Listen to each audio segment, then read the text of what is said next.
that if I'm a capitalist, which I believe in capitalism, I fucking cringe. Who's a capitalist in 2021? The world is like literally on fire. It's like, oh yeah, no, let's keep this train rolling. Everything's working out. It's not, nothing could possibly go wrong. Let's just keep doing business as usual, you know?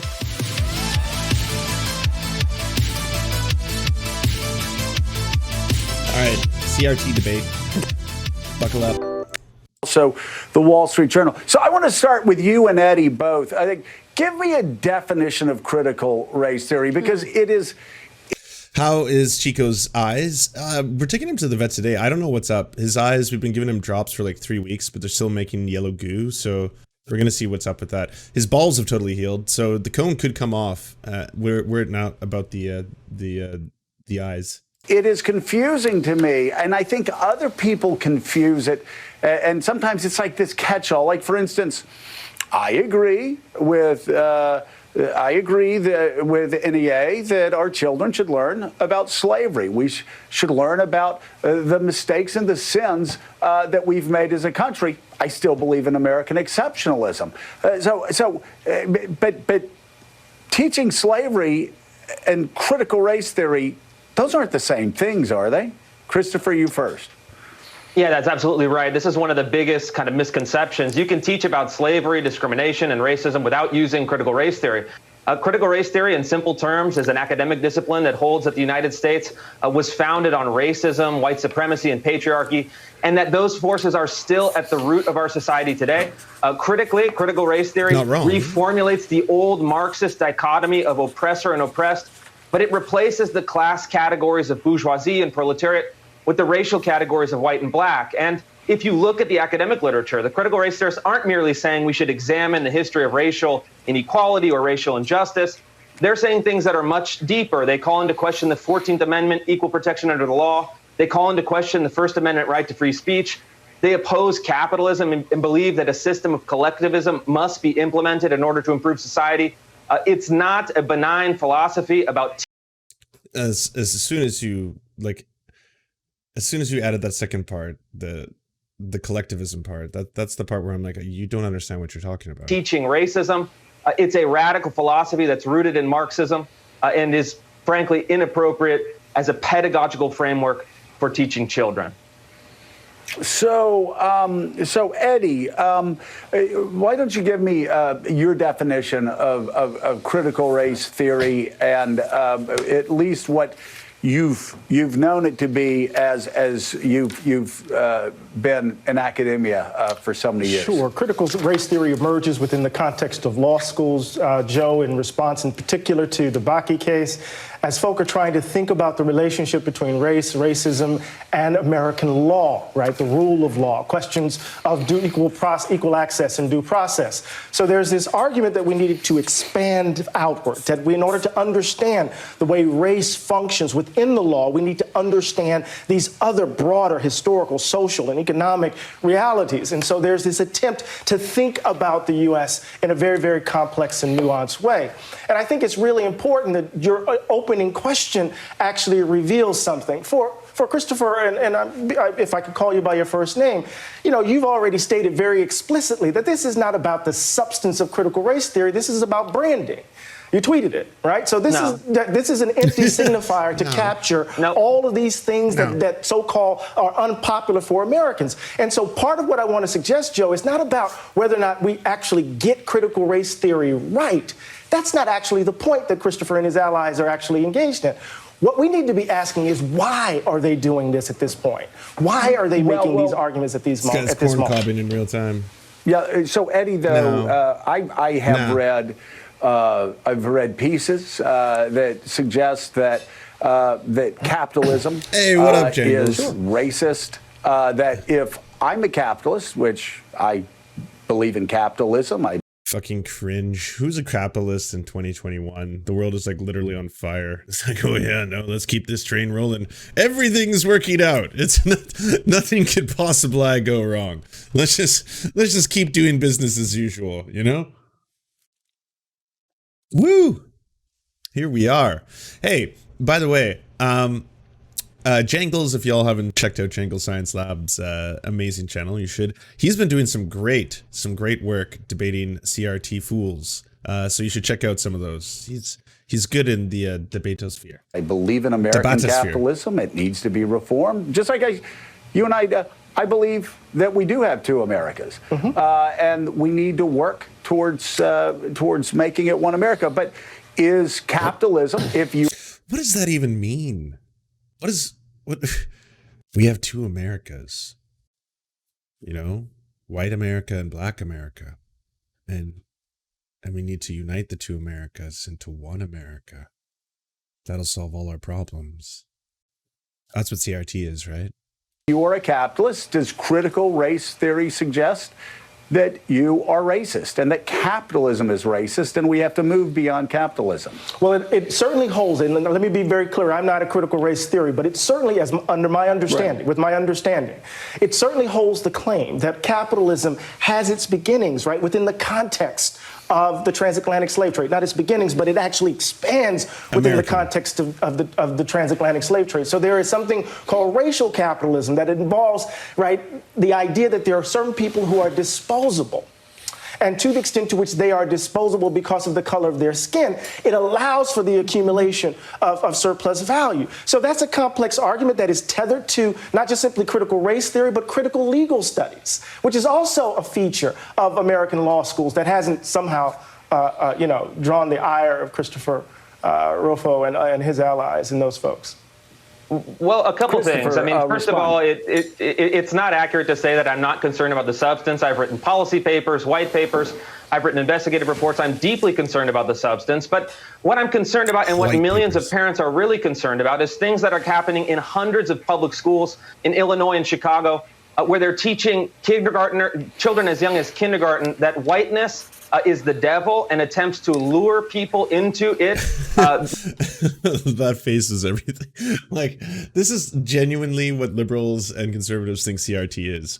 Well, that if I understand CRT correctly, it's that whiteness is the devil, and that's what they're trying to teach kids in schools, and it's just not true. Have you seen Satan? Satan is red. All right, the devil is red clearly. So this is false. I've just disproven CRT. Like, checkmate, okay? Debate that, motherfuckers. The devil is red. With the promise of stolen land and stolen riches, that's a book that's being used in hundreds of schools. And people don't think that's right. People want to know where it comes from. People want to know what ideologies inform it. What's the name of that book? Just for the record, what's the name of that book? Sure. The book is called Not My Idea. It's being taught in hundreds of schools in Illinois and Chicago. It's actually the subject of a federal lawsuit by a teacher named Stacy Demar, who protested this and was forced to teach it. And these are the kind of things you can retreat to the defensible territory of saying it's just looking at the history of racism in society. But when you actually look at the specifics, they're telling kids that they are fundamentally racist because of the color of their skin. They're telling people that they should feel. See, this is why the right is so good and the liberals are so good at destroying a concept like CRT and weaponizing it. Because as long as you've got people thinking that, and that's what most people believe at this point, nothing else matters. As long as you just keep regurgitating that same talking point over and over and over. This is anti-whiteness. They teach children that they are evil, inherently evil because they are white. They teach them that they're inherently racist because they're white. Like, no. None of that is real. That is all make-believe. Like, what the ever-living fuck are you talking about? Shame, guilt, and anguish because of their inborn characteristics and traits. These are the kind of lessons that I've uncovered in dozens of schools. It's now being endorsed by the NEA in 14,000 public school districts across the country. And you can't retreat because parents know what... The reviews for that book are split between 5-star and 1-star, with the 1-star review saying that it promotes reverse racism and it divides the country. They're seeing every day. Parents know what they're seeing when children come home with workbooks like Not My Idea. I mean, to a certain sense, it is though. Like with the book White Fragility, I can tell you everything wrong with the book White Fragility as someone who has read White Fragility, and it shook my white fragility to my core. I didn't know what I was going to do afterwards. The problem with the book White Fragility is that it does not talk about capitalism, which is strange. It does bring up points that I think should be self-evident at this point, but they weren't. So maybe it is really good for liberals to have this wake-up moment all of a sudden, and then Ellen can be like, "Did you know? Did you know that slavery existed in this country? Did you know that it's created a different stratification of classes, and that these things have ebbs and flows, and that this actually has continued and evolved over time? And these are bad things. I can't believe it. My fragility has been shook. I can't believe I am now learning about a thing called privilege, and that I have it, and that apparently I should check it. I should check my privilege. I didn't know about that before. I was blissfully enjoying my whiteness and all the pleasures of the creamery. But now I find myself in a situation which, you know what? I may have some privilege and it needs to be checked. So thank you. Thank you, White Fragility, the book, for teaching us this. The problem with White Fragility, the book, and you can see this in the first 4 chapters, they're good. They're kind of necessary, all right? It does explain a lot of concepts that I don't think maybe the liberal establishment were aware of, so it is good to teach them that.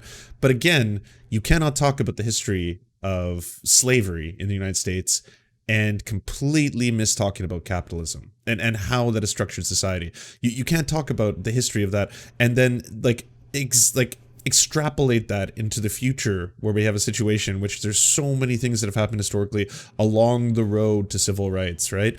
Like if you want to talk about redlining, if you want to talk about the inability to get mortgages, if you want to talk about the inability to accrue wealth if you were a black family, if you want to talk about how there's systemic racism that has prohibited you from getting higher paid jobs based on simply the name that you have, if it sounds more black than it does white, all these things, yes, they're all very important, but you have to talk about the fundamental principles and the founding of this country. And I'm not even talking about how it was built on the backs of slavery, or how it was built on the graves of murdered indigenous people or anything like that.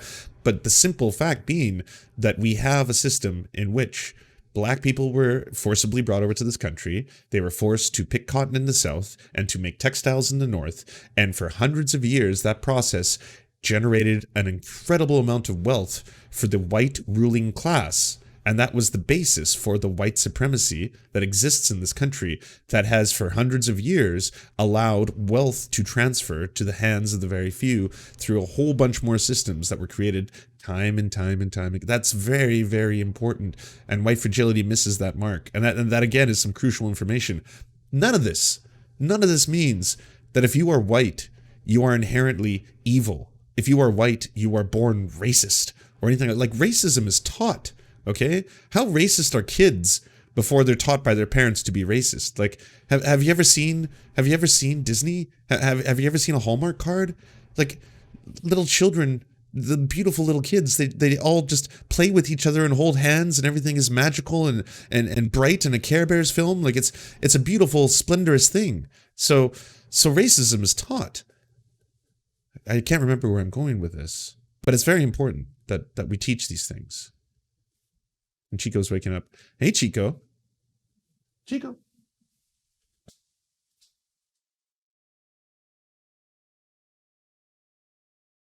You're too tired for snacks. All right, I'll put it there for when you want it.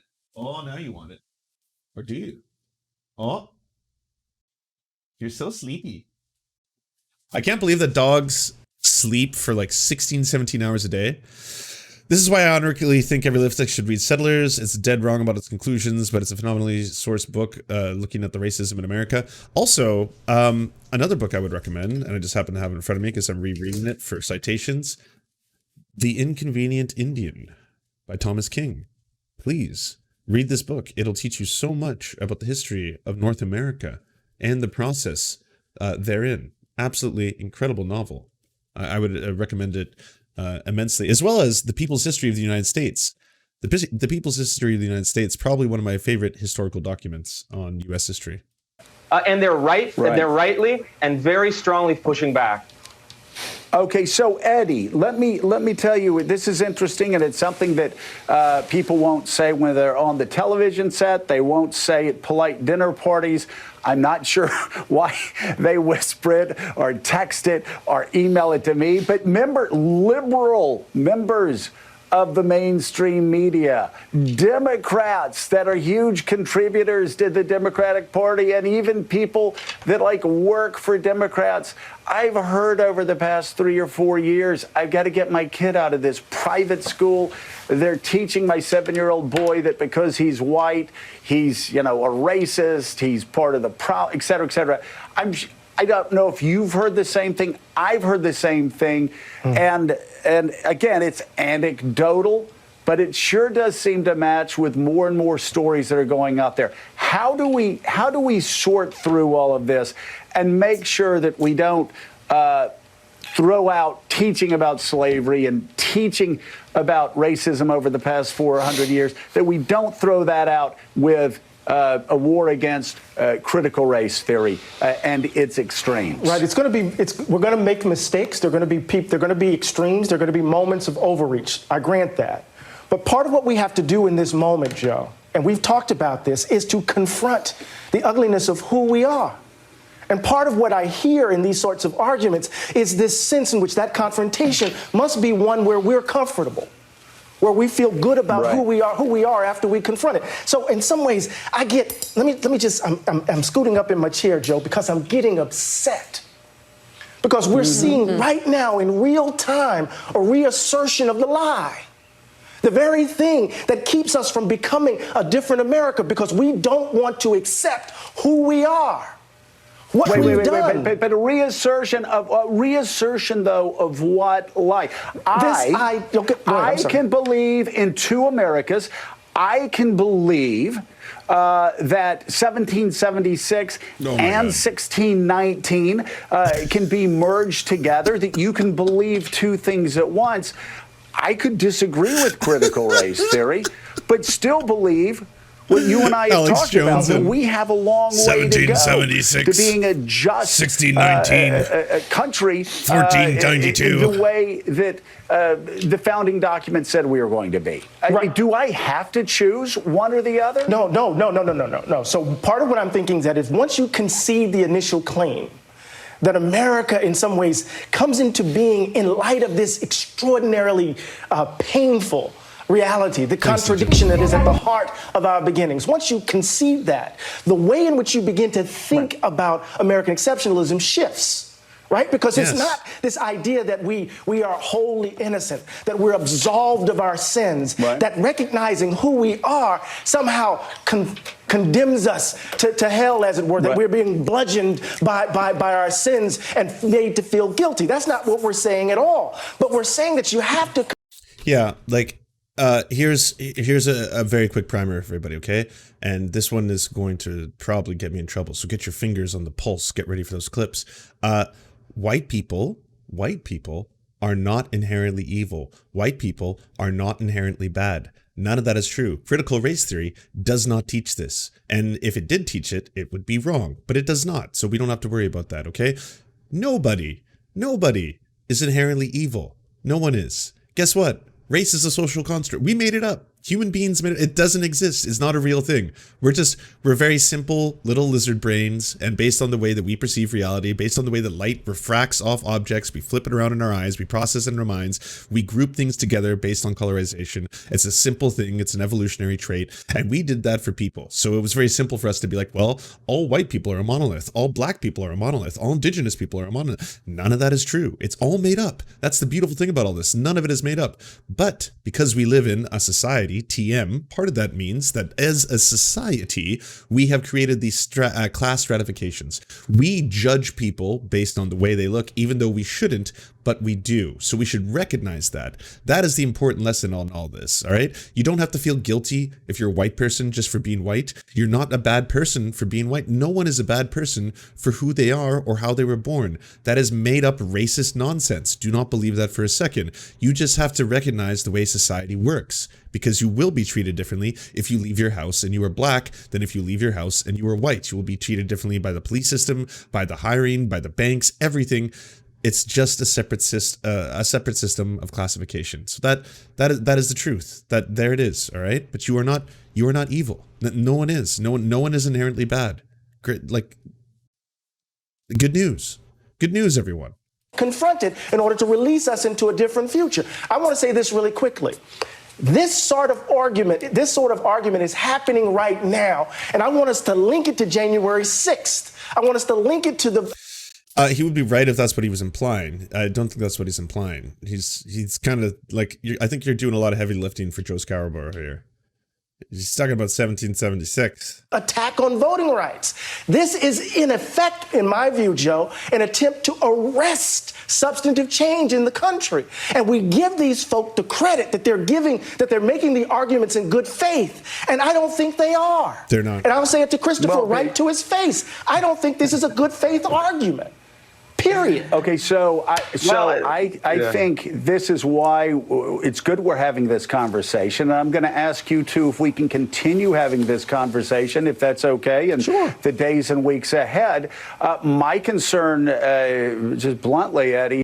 It's like, I've done my part, okay? I've platformed both sides here. I've given credence to one side talking absolute nonsense, and then a person pushed back on the other end. So we've done our part. We're absolved of any wickedness. So now we should keep doing what we're doing, because it seems like the way to go forward here. Keep watching MSNBC. Is that the overreach often drives natural allies away. I have seen overreach. Oh, the overreach drives natural allies away. You know, I would have tried to fight against racism, but the overreach, you know, and then I was just like, fuck it. Let's just uphold white supremacy, because again, the fucking overreach, you know, they went a little too far. I mean, my fragility was very, very thin, and they smashed it. So now I'm just going to go directly in the opposite direction, because, you know. And some arguments, in my opinion. A lot of people might not like me saying that. I've seen some overreach on both sides. That's not whataboutism. It's the truth. And that's why I want us to keep this conversation going and work through it. Christopher, you can be against critical race theory being taught in school and still believe. You don't get to not do a thing if you call the thing you're doing out in real time. That's not how that works. That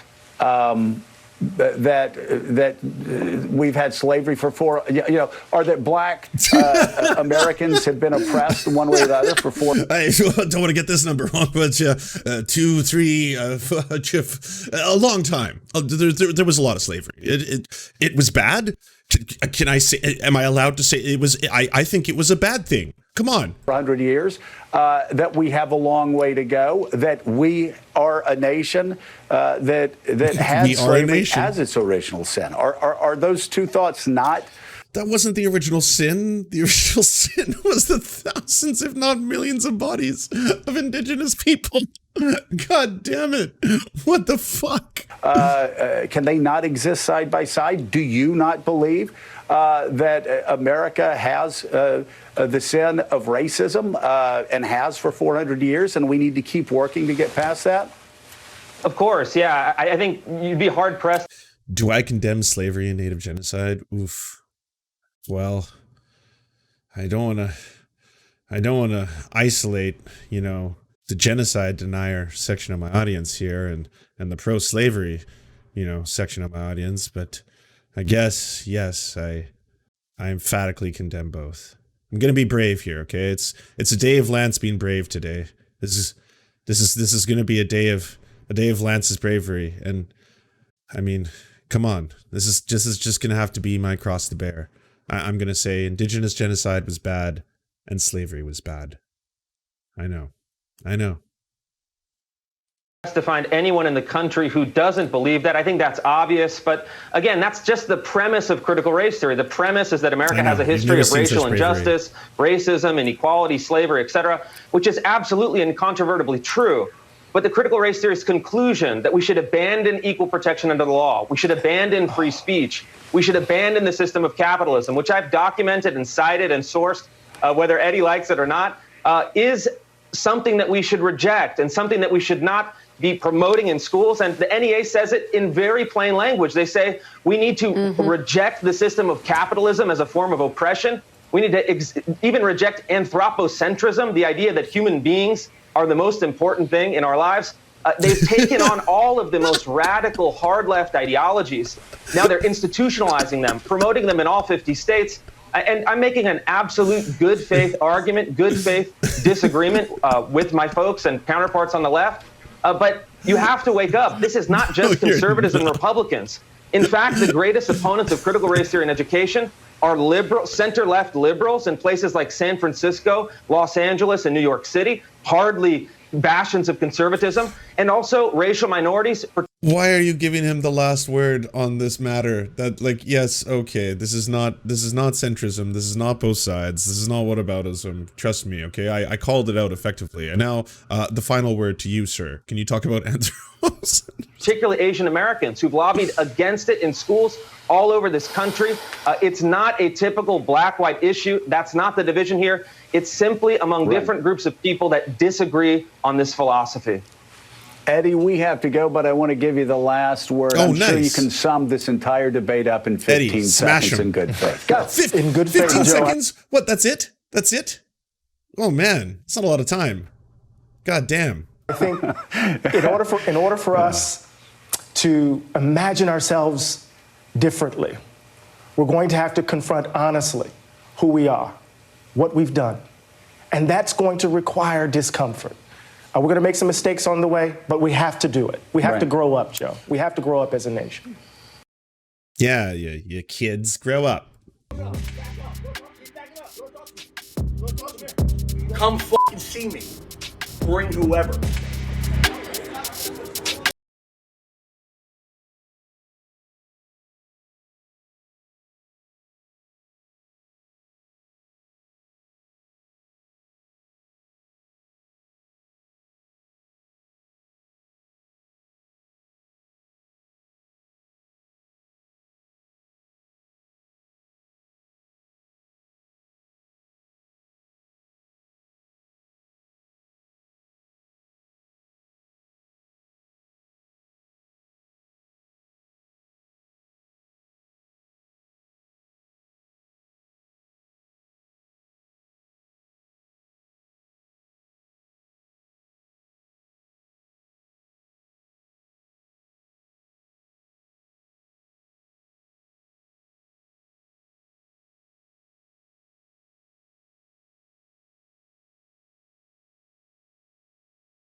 I told the Mount Laurel police, get these fucking monkey niggers out of here and you can't do shit.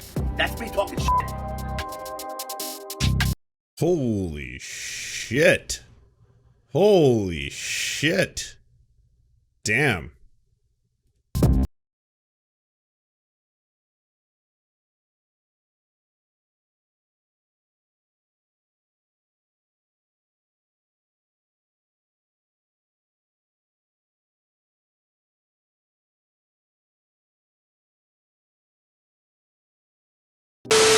Hey, do you like movies? Do you like Serfs?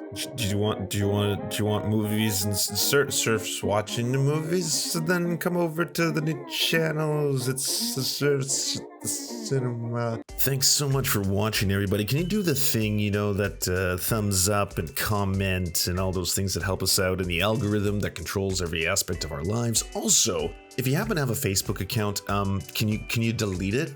Like, just delete it. You should probably delete your Facebook account because it's not a great company. But hey, if you can't do that for whatever reason, I understand. And could you also go to facebook.com/thesurftimes then and give us a little like and a follow. We're just trying to push back against the fact that people like Ben Shapiro happen to dominate the platform entirely. And when everyone asks why do older generations believe the things they believe, one of the problems is the majority of them on social media use Facebook. So to counter that, we're just going to be on there too now. Also, if you happen to have a union or a worker co-op or even a leftist project, podcast, website, Zoom, MySpace, it doesn't matter. We will advertise it for free on this channel. All you got to do is go to weareserfs.com and use the forms that we got there, weareserfs.com. Thanks, everybody. To our gods, Xander Corvus and VK Jehannam, we are prepared to commit human sacrifices for your eternal glory. To our monarchs, the Tim Caucus and Tom Spiker, we are humbled to be your oafish jesters, clowning around in your royal court. To our lords, Evan Nudie, Tofox, Ryan Lubin, Trevor R., Jeff Lamb, and Alexander Thaler, we shall proudly carry your standard onto the battlefield and die for your precious land. To our esteemed Knights of the Round Table, Dark Puppy, Jenna Towell, Anna Loves Riley, Quiet 185, Omni, Riley and Anna, Poodlehawk, Multimondi, Trevor Janis, Lemmy 101, Anthropophojak, Saren 42, Chronic to Hemphog, The Great Pudini, Bongini, Catherine, Radical Maniac, Ramon Acosta, J. Fraser Cartwright, Jimmy Bignuts, Violent Orchard, Sophie Baby, Andreas Chiringuito, Zach Christensen, Yopi, Josh Mickelson, Todd Buckingham, and Todd Lajeunesse. We raise our glass, we raise our swords, and we salute you.